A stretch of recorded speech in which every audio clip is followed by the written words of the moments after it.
रहीम नाज़रीन अस्सलाम वालेकुम, मैं हूं इमरान वसीम। नाज़रीन, इस प्रोग्राम में जो बड़ी ख़बर आपके साथ हम शेयर करने जा रहे हैं, ये ख़बर जुड़ी है बानी पीटीआई इमरान खान से। ये ख़बर लिंक है पाकिस्तान तहरीक इंसाफ की क़यादत से। ये ख़बर अलीमा खान साहबा से मुतल्लिक है और इस ख़बर को लेके जो पाकिस्तान तहरीक इंसाफ के वोटर हैं, जो पाकिस्तान तहरीक इंसाफ के सपोर्टर हैं, या तहरीक इंसाफ की क़यादत कह लें या बानी पीटीआई इमरान खान को भी कंसीडर कर लें, उनके लिए ये एक बुरी ख़बर है और ख़बर है बड़े पावर शिफ्ट की। तो ये मामला क्या है, इस बड़ी ख़बर की डिटेल प्रोग्राम में आपके साथ हम शेयर करेंगे। लेकिन इसके अलावा भी कुछ अहम डेवलपमेंट्स हुई हैं पिछले चंद घंटों में। उन अहम डेवलपमेंट्स की, उन अहम हैपनिंग्स की जो तफसीलात हैं वो भी आपकी खिदमत में पेश करेंगे। चंद ख़बरों की जो हेडलाइंस हैं वो थंबनेल पे आप नाज़रीन ने पढ़ ली हैं। लेकिन प्रोग्राम का आगाज़ करने से पहले आपसे दरख्वास्त कि चैनल को सब्सक्राइब कर लें, बेल आइकॉन का बटन प्रेस करें। वीडियो पसंद आए तो इसे लाइक और शेयर ज़रूर कीजिएगा।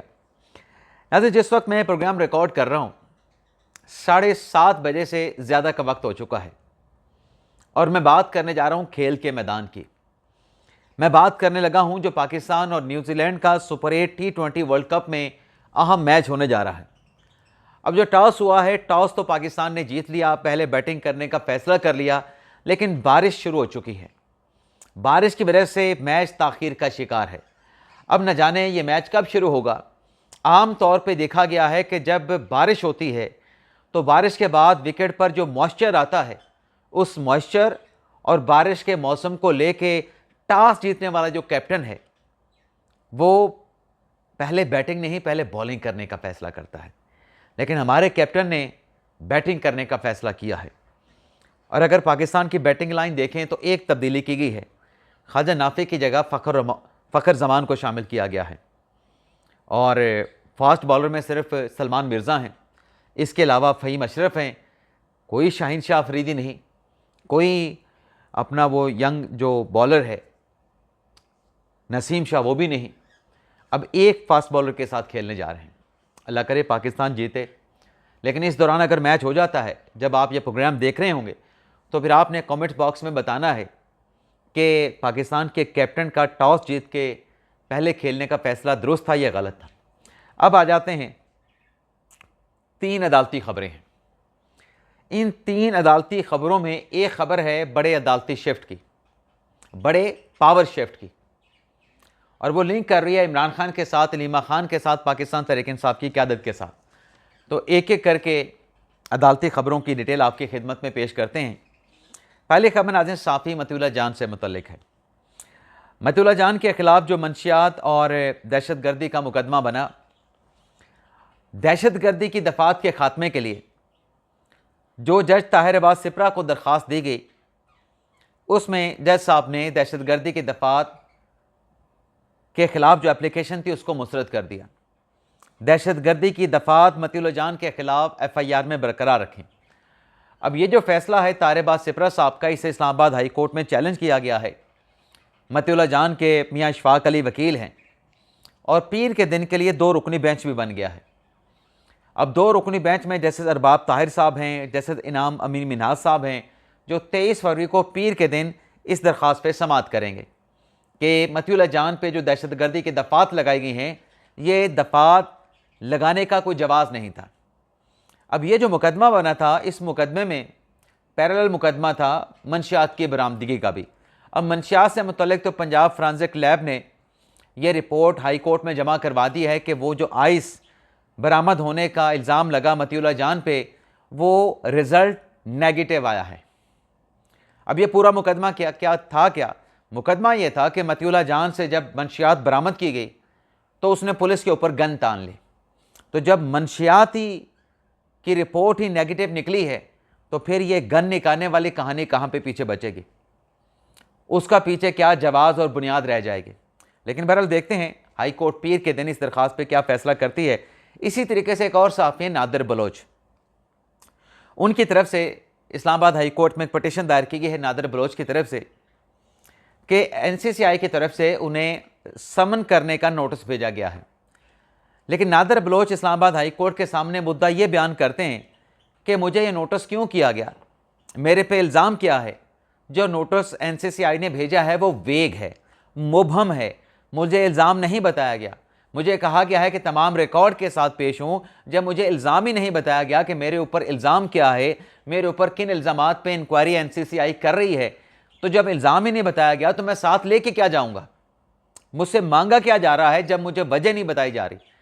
तो इस्लामाबाद हाई कोर्ट के चीफ जस्टिस सरफराज डोगर साहब ने इस दरख्वास्त को, नादिर बलोच साफ़ी की दरख्वास्त को समाअत के लिए मुकर्रर कर दिया है पीर के दिन।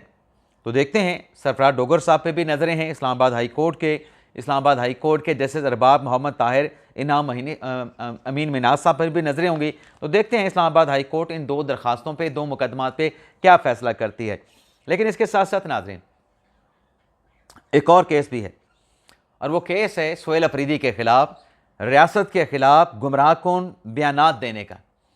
अब इस केस में सोहेल अफरीदी साहब पेश नहीं हुए, और पेश ना होने पे इस्लामाबाद की मकामी अदालत ने उनकी अदम हाज़िरी पे उनके अरेस्ट वारंट जारी किए हैं।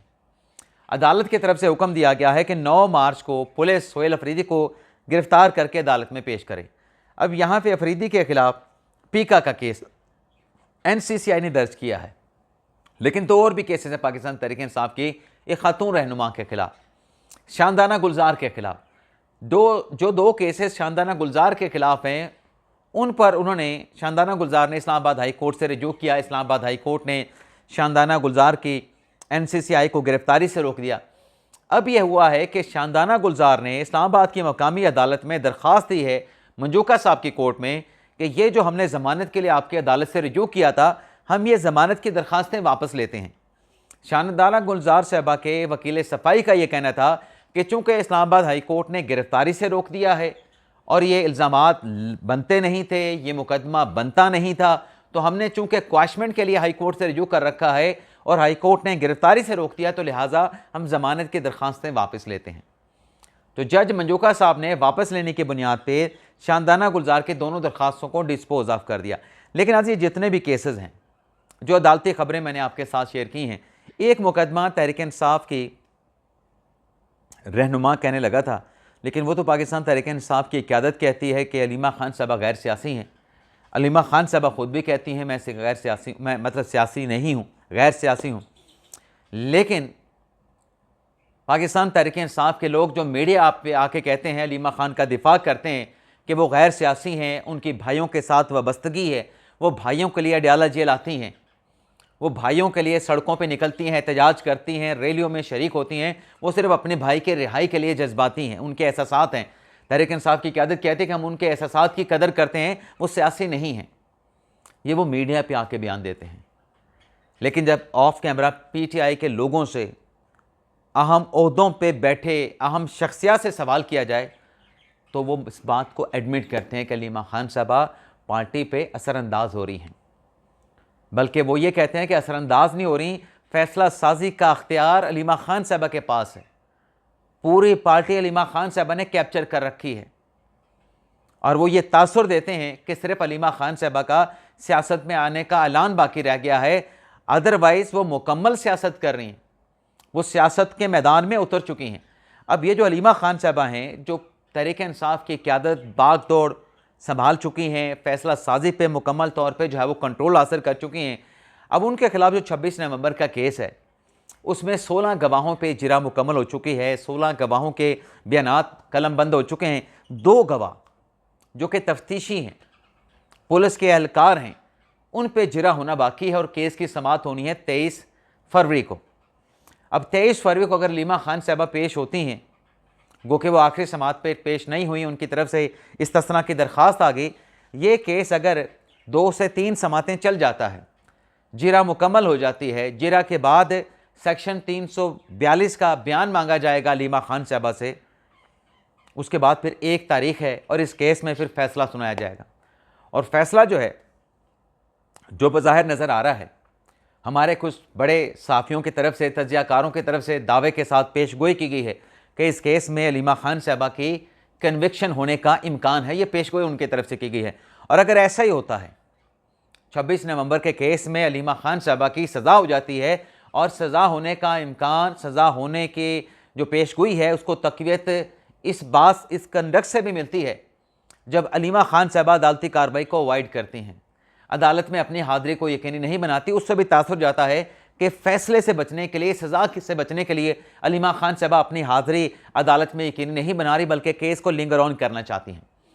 अब इस केस में जैसे पेशगोइयाँ और दावे किए गए हैं, अलीमा खान साहबा को सज़ा हो जाती है, तो एक बड़ा पावर शिफ्ट आने वाला है तहरीक इंसाफ में। ताकत का मरकज़ जो कि अलीमा खान साहबा बन चुकी हैं, इमरान खान साहब के बाद, इमरान खान साहब के जेल जाने के बाद भी ताकत का मरकज़ बानी PTI थे। बेशक बैरिस्टर गौर को चेयरमैन बना दिया गया, राजा साहब को सेक्रेटरी जनरल बना दिया गया, लेकिन जो भी फैसले हो रहे थे, जब तक मुलाकातें चल रही थीं, मुलाकातों पे कोई बंदिश नहीं थी, तमाम फैसले इमरान खान साहब ले रहे थे। अब खान साहब की मुलाकातों पे जो बंदिश आई है, जो रुकावटें आना शुरू हुई हैं, उसका भी एक लॉजिक या एक जवाज़ या एक पूरी हिस्ट्री मौजूद है। तो अलीमा खान साहबा ने तहरीक इंसाफ को संभाल लिया। हुकूमत तो सीधा सीधा कहती है कि अलीमा खान साहबा पार्टी पे कंट्रोल कर चुकी हैं, लेकिन PTI के लोग भी यही बात कर रहे होते हैं। अब अगर 26 नवंबर के केस में अलीमा खान साहबा को सज़ा हो जाती है, तो ये तहरीक इंसाफ के लिए, जिसको एक क़यादत अलीमा खान साहब की साहबा की सूरत में मिली है, मोस्टली लोग उनके साथ एग्री करते हैं। अलीमा खान साहबा के राइट और लेफ़्ट खड़े होते हैं। कुछ पार्टी के ऐसे बड़े चेहरे, बड़े ओहदों पर बैठे, वो कहते हैं कि जब जिम्मेदारी किसी और को सौंपी गई है, अचकज़ई साहब को सौंपी गई है, राजा नासिर अब्बास साहब को सौंपी गई है, बैरिस्टर गौर साहब को सौंपी गई है, या सलमान अकरम राजा साहब को सौंपी गई है, तो वो जिम्मेदारी, वो रिस्पॉन्सिबिलिटी अलीमा खान साहबा नहीं कर सकती। वो फैसले अलीमा खान साहबा के डोमेन से बाहर चले जाते हैं। तो अक्सरियत, अभी आप देखना कि जो धरना दिया गया, खैबर पख्तूनख्वा में सड़कें बंद की गई, उस धरने के मामले को, फैसले को भी अलीमा खान साहबा सपोर्ट कर रही थी। और ज़रा ये बताते हैं कि वो सपोर्ट करने वाली जो अलीमा खान साहबा हैं, वो डायरेक्टली इनडायरेक्टली उस धरनों के पीछे फैसले में भी शामिल थी। और फिर जो सुहेल अफरीदी साहब ने इमरान खान रिहाई फोर्स बनाने का ऐलान किया, अब उस पर पार्टी के अंदर तशवीश पाई जाती है। सुहेल अफरीदी साहब से कहा जा रहा है कि आप ये नहीं बना सकते, ये गलत फ़ैसला होगा, इसके हमें कॉन्सिक्वेंस फेस करना पड़ेंगे। लेकिन अलीमा खान साहबा इमरान खान रिहाई फोर्स को तश्कील देने, उसके क़याम को सपोर्ट कर रही हैं। लेकिन अगर सज़ा हो जाती है, तो फिर ये जो बड़ा धड़ा जो कि अलीमा खान साहबा के राइट लेफ़्ट पीछे आगे खड़ा है, तो एक बड़ा पावर शिफ्ट आएगा। तो फिर क़यादत जो है, ताकत जो है एक पार्टी को चलाने की, जो फैसला साजी का अख्तियार है, वो फिर किसके पास जाएगा? बैरिस्टर गौहर को तो इन्होंने बेबस कर दिया है। बैरिस्टर गौहर को तो ये मानते नहीं, और बैरिस्टर गौहर को ना मानने वाली बात पे कुछ तहरीक इंसाफ के साबिक़ रहनुमाओं ने कहा था कि बैरिस्टर गौहर साहब को अपनी जो चेयरमैनशिप है, जो ओहदा उनके पास है PTI चेयरमैन का, वो ओहदा उनको डंडे के ज़ोर पे वो ओहदा मनवाना चाहिए। लेकिन बैरिस्टर गौहर साहब रख रखाव वाले हैं। वो अलीमा खान साहबा का भी दिफा करती हैं कि इमरान खान साहब की बहन है, उनके जज्बात हैं, उनके एहसासात हैं। और यहाँ तक भी कह जाते हैं कि पार्टी में किसी ने अलीमा खान के ख़िलाफ़ बात नहीं करनी, जो खान की बहनों के ख़िलाफ़ बात करेगा उसके ख़िलाफ़ कार्रवाई करेंगे। मिसाल यूसुफजई को शोकास नोटिस देने की बात की गई, खुदा जानता है वो जारी हुआ नहीं हुआ। अली मीन गंडापुर के ख़िलाफ़ कार्रवाई की बात की गई, लेकिन अली मीन गंडापुर ने तो माज़रत कर ली, मशरूत माफ़ी मांग ली कि मेरा गुस्सा जायज़ है, लेकिन मेरे गुस्से से, मेरे बयान से किसी की दिल आज़ारी, दिल दुखा है, तो मैं माफ़ी चाहता हूँ। लेकिन सवाल यहीं पर रहेगा कि अगर ये हो जाता है, गिरफ्तारी अलीमा खान साहबा की हो जाती है, फैसला हो जाता है, तो फिर क़यादत कौन संभालेगा? फैसला साजी का अख्तियार किसके पास होगा? उसकी वक़्त तो छोड़ी नहीं गई बैरिस्टर गौर साहब की। अलीमा खान साहबा जेल में चली जाएंगी, तो एक बड़ा पावर शिफ्ट जो है वो पाकिस्तान तहरीक इंसाफ में आने वाला है। ताकत का जो मरकज़ है वो तब्दील होने वाला है। इसके साथ साथ नाज़रीन, शेख वकास अकरम जिन्होंने तहरीक इंसाफ के साबिक़ रहनुमा, साबिक़ वफाकी वज़ीर फवाद चौधरी के ख़िलाफ़ 1 अरब हर्जाने का जो मुकदमा दायर किया था, उसमें अदालत ने आज चार्ज फ्रेम कर दिया है। और चार्ज फ्रेम करने के बाद अदालत ने, जज साहब ने, सुहेल शेख साहब ने आइंदा समाअत पे शहादतें रिकॉर्ड करने का हुक्म दे दिया है। और 1 अरब हर्जाने का जो मुकदमा है, इसकी समाअत को 11 अप्रैल तक मुलतवी कर दिया गया है।